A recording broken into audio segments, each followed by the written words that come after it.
Why has immortality not been preached?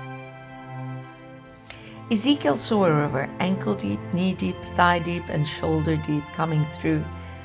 And every time it was 1,000 cubits. It's not 4,000 cubits. It literally means that it's the perfect revelation for that time. The kingdom is a seed, a blade, a ear, and a harvest. So it's a growing. As time goes, revelation grows.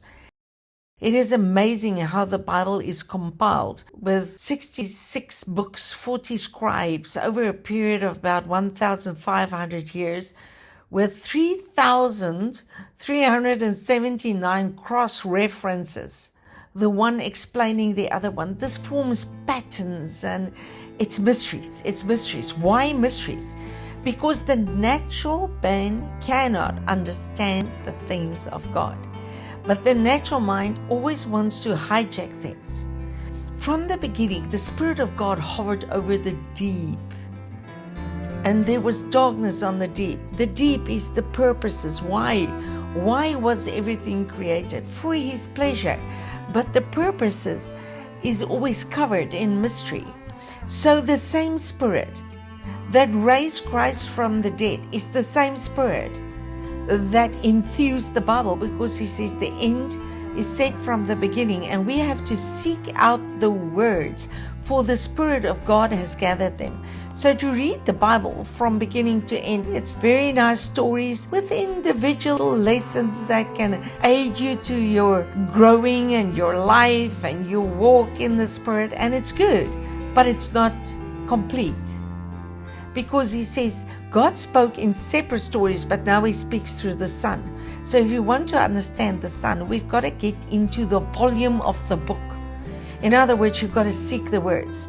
You can't just read, in Revelation, the Euphrates is drying. You've got to go from Genesis and find out what the Euphrates is, because the Euphrates is the border between the old manifested garden and the new promised land.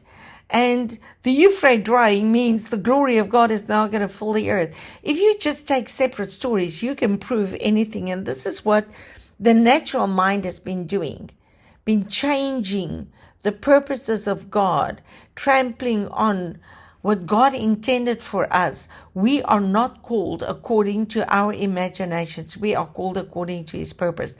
And you can only find that in the Word, by the Spirit. That same Spirit is now poured out on us, and God Himself came so that He can receive the Spirit. He became the sacrifice so that we can have the same Spirit that infused the Word, the same Spirit that brought creation in. We can have the mind of God. So this natural inclination that we have to always be our own God and try and save ourselves, this is what stops us from stepping into the purpose of God. And we see what happened at the Tower of Babel. God says, nope, I have no pleasure in this. So the natural mind is the reason why this has not been revealed. And time is not yet been. Paul said something just before he died. He says, I long to have this power that comes from the resurrection of Christ. I want to have it in my body. He knew that it was not time.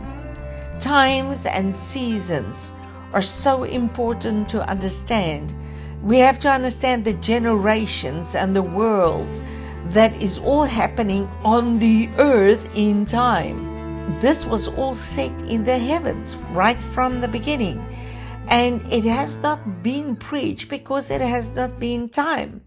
Our doctrines come from the dark ages, but we can't keep sticking to those doctrines. We have to step up. And unfortunately, the natural mind wants to build a dam around every flow of the river that is. But the river of God just overrides it and goes onwards to its purpose. Habakkuk tells us that the knowledge of the glory of God will fill the earth. But we know God said, my glory will fill the earth. So we are just carriers of this knowledge. But when we manifest in time, we will see the glory take over. In the fullness of time, God manifested in the flesh. At the end of time, man will manifest God in the flesh.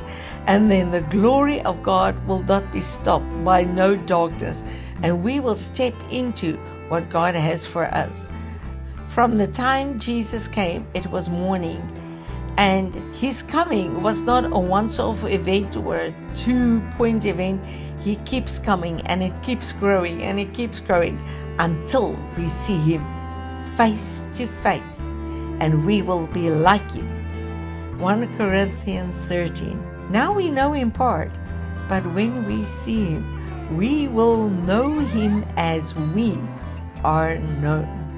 You cannot take that away. It's all over Scripture, because the end is set from the beginning.